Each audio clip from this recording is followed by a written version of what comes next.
Noong January 2001, may isang teenager sa Ukraine ang nakatakdang makipagkita sa mga FBI ng US. Ang teenager na ito ay isang black hat hacker sa bansa nila.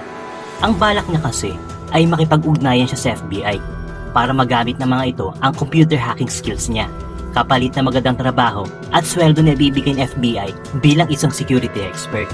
Pangarap niya kasi makapagtrabaho sa FBI at tumira sa Amerika. Paglapag ng eroplano sa airport, excited niyang hinanap sa terminal ang mga FBI na naghihintay sa kanya. Kaso nung makita siya ng mga ito, kakaibang pagsalubong at pagbati ang sinalubong nila sa kanya. Pinusasan siya kaagad ng mga FBI at kinulong siya ng mga ito.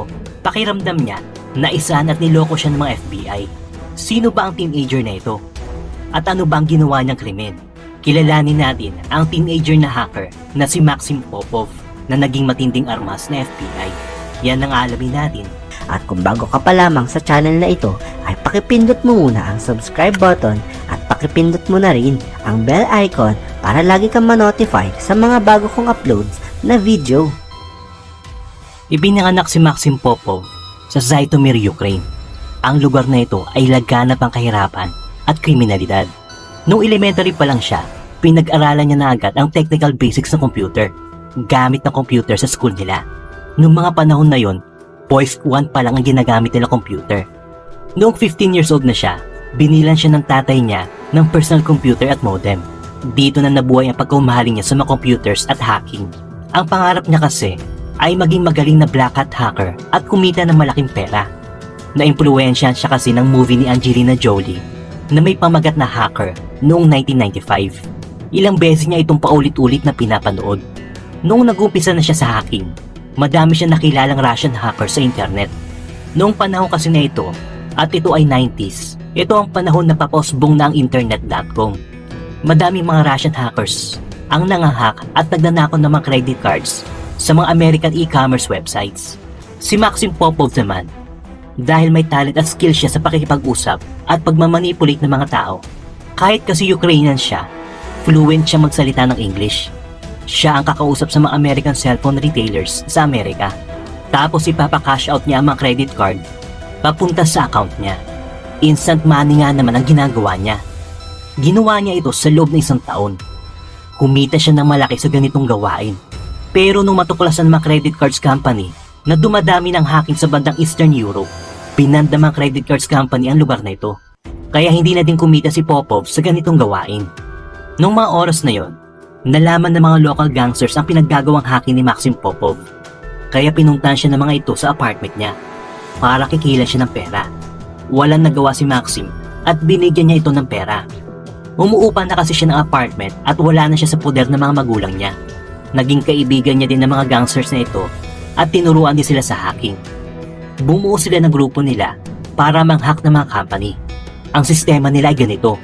In-hack nila mga computer sa isang company at nanakawin nila mga importanteng mga datas nito. Pagkatapos nun, tatawag si Popov para sabihin na na-detect niya na may mga nangahack sa company nila. Kapalit naman ng services niya ay malaking consultation fee ang babayad ng company. Para silang ransomware sa panahon natin ngayon. Noong tumagal, nang-e-extort na sila ng mga kumpanya. Noong July 2000, hinak nila ang Western Union website. Ninakaw nila ang credit card data ng mahigit 38,000 na customers.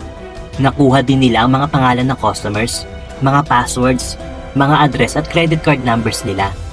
Tinawagan ni Popov ang kumpanyang ito para sabihin na hindi nila ilalabas ang mga data sa public. Basta bigyan sila ng consultation fee na nagkakalagang $50,000 hanggang $500,000. Pag naibigay na nila ang pera, i-delete na nila ang nakuha nilang files at hindi na ipapaalam sa public. Alam kasi ni Popov na ayaw ipaalam ng mga malalaking kumpanya pag inahack ang mga datas nila. Isa kasi itong malaking kasiran sa kumpanya, katulad ng Western Union. Nagduda ang Western Union Company at tinawagan nila ang FBI. Sinabihan sila ng FBI na huwag magbibigay ng pera dahil isa itong extortion mula sa mga hackers. Kaya ang ginawa ng Western Union ay in-announce nila sa public ang nangyaring hacking. Kahit alam nila na magiging kasiraan ito sa kanila.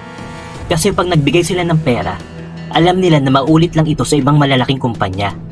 Kaya ang ginawa na lang ng mga customers ng Western Union ay pinag-disable na nila ang mga credit cards nila. Walang nagawa ang grupo ni Popov. Akala nila mauuto nila ang Western Union, kaya hindi natuloy ang pang-extort ng pera nila Popov. Pakiramdam nila na isan sila ng Western Union at ng FBI. Ang naging malaking problema niya ay pinipressure siya na makasama niyang gangsters dahil sa wala silang nakuwang pera. Kaya dito na siya nag-isip ng mabuti. Ayaw niya kasi habang buhay, mamanduan siya ng mga gangsters na ito. Ayaw niya na rin tumira sa lugar na yon dahil na rin sa mga violence na nasa paligid niya. Kaya ito na naging turning point sa buhay ni Popov. Napagdesisyonan niya na pupunta siya ng Amerika para dito na lang magtrabaho. Ang unang hakbang na ginawa niya ay pumunta siya sa US Embassy para makipag-usap sa isang FBI assistant attaché. Bago siya pumasok, kinakabahan pa siya sa pwedeng mangyari. Pero sa isip niya, bahala na. Nakasalalay kasi dito ang future niya. Pagpasok niya, nagtanong siya kung sino ang pwede makausap tungkol sa mga hacking incident sa Amerika. Nung marinig nila ito, pinakiusap agad siya sa isang FBI assistant attaché. Sinabi niya sa FBI na isa siya sa mga nangahack ng mga kumpanya sa US. Kinuwento din niya na alam niya ang kalakaran ng mga Russian hackers at madami pa siyang ibibigay ng mga impormasyon sa mga ito. Basta ipangako nila na bibigyan siya ng trabaho sa FBI bilang isang computer security expert. Yun kasi ang gusto niya mangyari sa buhay niya, na siya ay makapagtrabaho ng marangal sa FBI, kumita ng malaki at maniraan sa Amerika. In short, gusto niya na magbagong buhay at maging white hat hacker. Ano ba muna ang kaibahan ng white hat hacker at black hat hacker? Pag sinabi kasi white hat hacker, ito yung mga taong ini-evaluate nila ang security features sa isang computer system. Tawag din sa kanila ay mga ethical computer hacker o kadalasan tinatawag na computer security expert. Pag may makita silang butas sa systems na ito, sila ang maglalagay ng mga dagdag ng security system para hindi ito mapasok ng mga black hat hacker at viruses. Sa Tagalog, ang white hat hacker ay may malinis na intensyon o sabihin na natin mga bida sa internet. Ang black hat hacker naman, ito naman ang tawagin natin kontrabida sa internet world. Sila yung mga sikat na nagnanakaw ng mga data sa internet. Sila din yung mga naglalagay ng virus o mga nagfi-phishing sa mga emails at kadalasan nanakawa ka ng pera sa bank account o credit card mo. Ang gusto kasi ni Popov mula sa pagiging black hat hacker ay maging white hat hacker na lang siya. Kilala ng mga FBI si Popov dahil matagal na nila ito sinusubaybayan. Kaya pumayag ang FBI sa gusto ni Popov na magtrabaho siya sa kanila. Tuwang-tuwa naman siya at nakikita niya na ang bright future niya. Kinikilig din siya sa na-imagine niya na ipagmamalaki siya ng mga magulang niya. Sumakay na si Popov ng eroplano at sinamahan siya ng FBI assistant attaché. Ilang oras ang lumipas at nasa airport na sila ng Amerika. Paglapag ng eroplano sa Amerika, sinalubong agad siya ng mga FBI. Kaso ibang pagsalubong ang ginawa sa kanya. Pinusasan agad siya at dinala sa isang safe house. Takot na takot si Popov dahil niloko siya ng mga ito. Hindi niya alam ang gagawin sa kanya. Nung tinanggal ang posa sa mga kamay niya, dito na nagsalita ang mga FBI agent. Sinabihan siya na sundin ang lahat ng ipapagawa nila dahil kung hindi, makukulong siya sa mga ginawa niyang cybercrime. Inutusan si Popov na makipag-usap siya sa mga Russian chatrooms kung nasaan na ibang mga hackers na kaibigan niya. Habang rina-record at sinosurveillance ng FBI ang mga usapan nila ng mga Russian hackers na ito. Bala kasi ng FBI, alamin pang ibang identity na ibang Russian hackers na kaibigan ni Popov. Pag malaman na nila kung sino ang mga ito, doon na nila huli ng mga ito. Pumayag naman si Popov sa plano ng FBI, pero ibang ginawa niya. Gamit ang salitang Russian at konting codes, winarningan niya ang mga kaibigan niyang hacker na hawak siya ng FBI at inaalam nilang identity nila. Kaya dahil sa warning ni Popov, naglaylo ang ibang hacker sa paggamit ng internet. Lumipas ang 3 buwan, galit na galit ang mga FBI dahil doon lang nila nalaman na naisahan sila ni Popov. Kaya sa sobrang galit ng FBI, inalis siya sa safe house niya at pinatapon sa kulungan. Habang nakakulong si Popov, patuloy pa rin sa pagtaas ng computer hacking, katulad ng credit card fraud at phishing. Noong taong din yun, at ito ay year 2000, ang mga Ukrainian at Russian hackers ay nagbukas ng website na tinatawag nilang Carder Planet. Ang layunin ng website na ito ay para siyang buy and sell website ng mga nakaw na credit card numbers, mga passwords, mga bank accounts at mga identities. Madaming hacker ang nag-register sa website na ito. Kumbaga, para siyang Lazada ng mga hackers. Pero ang website na ito ay hindi makikita sa ordinary browser dahil ito ay nasa dark web. Ang FBI agent na nag-iimbestiga sa mga Ukrainian at Russian hackers ay si FBI agent Ernest Hilbert. Isa siyang FBI computer crimes agent sa Santa Ana, California. Kaya nung mabalitaan niya pagkakakulong kay Maxim Popov, nagka-interest siya sa teenager na ito. Nakitaan niya na potential si Popov. At alam niya na magagamit niya ito para mahuli ang mga Russian at Ukrainian hackers. Dahil na rin sa native speaker siya ng Russian, alam ni Hilbert na madali makakapasok ito sa mga hacker chatroom. Ang plano ni Agent Hilbert, si Popov ang papasok sa Carter Planet para malaman at makilala niya ang mga malulupit na hackers dito. Alam din niya na si Maxim Popov lang ang tanging makakagawa nito. Kaya ang ginawa ni Agent Hilbert, nakipag-usap siya sa prosecutor na may hawak ng kaso laban kay Popov. Pumayag naman ang prosecutor sa gustong mangyaring Agent Hilbert. Kaya pinuntahan ng dalawa si Popov sa kulungan. Kinausap ni Agent Hilbert si Popov at sinabi niya sa kanya na papaikliin niya ang sentensya sa kanya basta makipagtulungan siya sa FBI. Nung una nag-aalangan pa si Popov, pero sinabi ni Hilbert na hindi ang mga kaibigan niyang hackers ang target nila, kundi ang mga hackers na hindi niya kilala. Kumbaga magiging katulad siya ni James Bond na magiging undercover sa internet world. Sinabihan pa ni Hilbert si Popov, "Tiwala ako sa galing mo at rinerespeto ko ang kakayahan mo." Kaya si Popov naman ay medyo na-touch sa sinabi niya. Sinabi pa ni Hilbert na pag magtatrabaho siya sa kanila ay bibigyan siya ng office na kung nasa ng mga computers na gagamitin niya. Tinawag nila itong Operation Ant City. Hindi na nagdalawang isip si Popov at pumayag na ito sa gusto mangyari ni Agent Hilbert. Dahil naisip niya, gusto niya magpasikat sa buong FBI sa mga skills na ipapakita niya sa kanila. At pangalawa, inip na siya sa likod ng mga rehas. Gusto niya ibang environment naman. Araw-araw sinusundo si Popov na nakaposas at sinasakay sa sasakyan nila. Tapos ihahatid siya sa isang building kung nasan ang office niya na may mga computers. Dito natatanggalin ang posas niya at sisimulan niya na ang gusto niyang trabaho.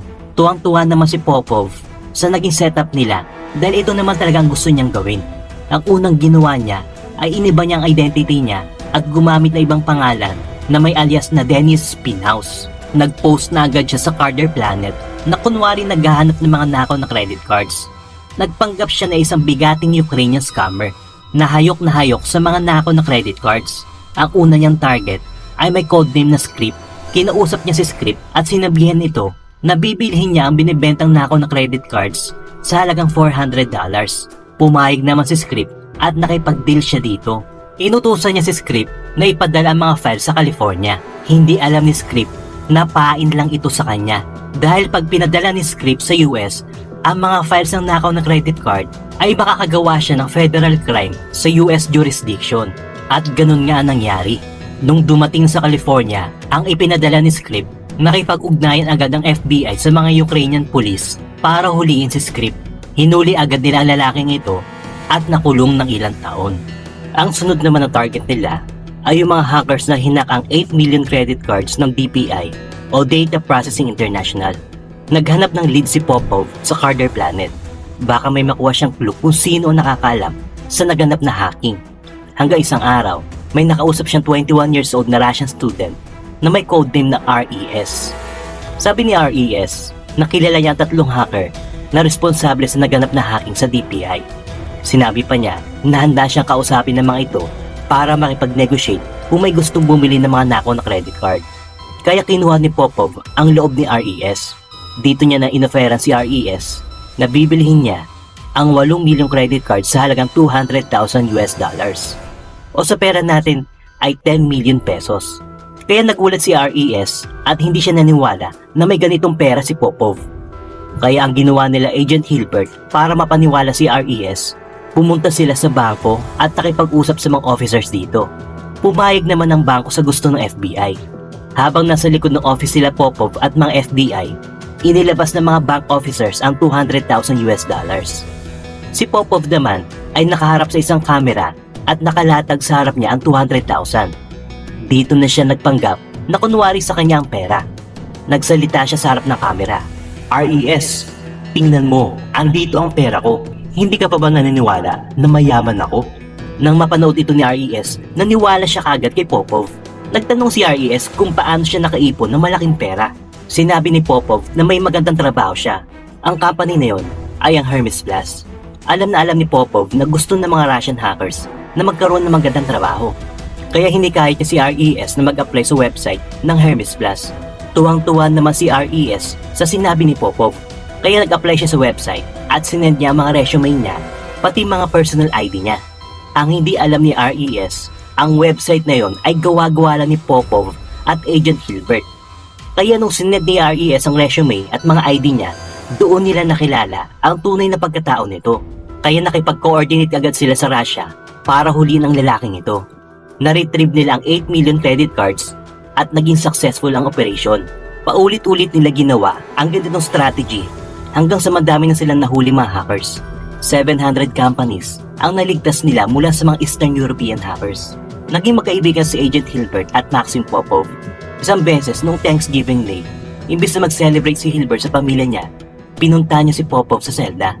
Alam niya kasi mag-isa lang si Popov dito. Kaya na-touch si Popov sa ginawa ni Hilbert. Nagdala siya ng pagkain at may dala siyang projector para manood sila ng Lord of the Rings. Lumipas ang 8 buwan na operation nila. Pinakwala na din siya ng FBI. Nagpaalam si Popov kung pwede muna siya magbakasyon sa Ukraine. Pumayag naman ang judge at sinabing bumalik para ma-serve pa ang natitirang supervision release niya.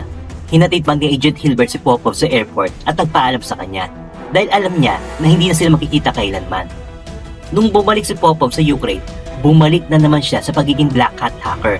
Bumuo siya ng grupo na mga hack na naman sa mga company. Tapos tatawag siya dito para kunwari siya mag-aayos sa system sila.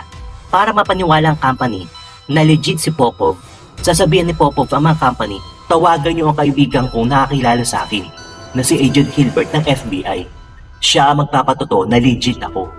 Walang kaalam-alam si Agent Hilbert at nagpapatotoo naman siya na mabuting tao si Popov.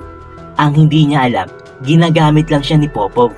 Nang kalaunan, nalaman ng buong FBI ang pinaggagawa ni Popov at nadamay pa si Agent Hilbert dahil akala nila nakikipagsabuatan ito sa ginagawa extortion ni Maxim Popov. Kaya natanggal sa pagka-FBI agent si Agent Hilbert at nasira ang karir niya. Nang malaman ito ni Popov, nagsisisi siya ng lubos. Pero ayaw na makipag-usap ni Hilbert sa kanya dahil may iba na tong trabaho. Baka pag malaman ng company ang security firm ang tungkol kay Popov, ay tanggalin siya ng company. Lumipas sa mga taon, nag-asawa at nagkapamilya na rin sa Popov at iniwan niya na totally ang pagiging Black Hat hacker. Ikaw, may kilala ka bang ginagamit sa masama ang skills niya? I-comment nyo naman sa baba kung ano ang ginagawa nilang illegal.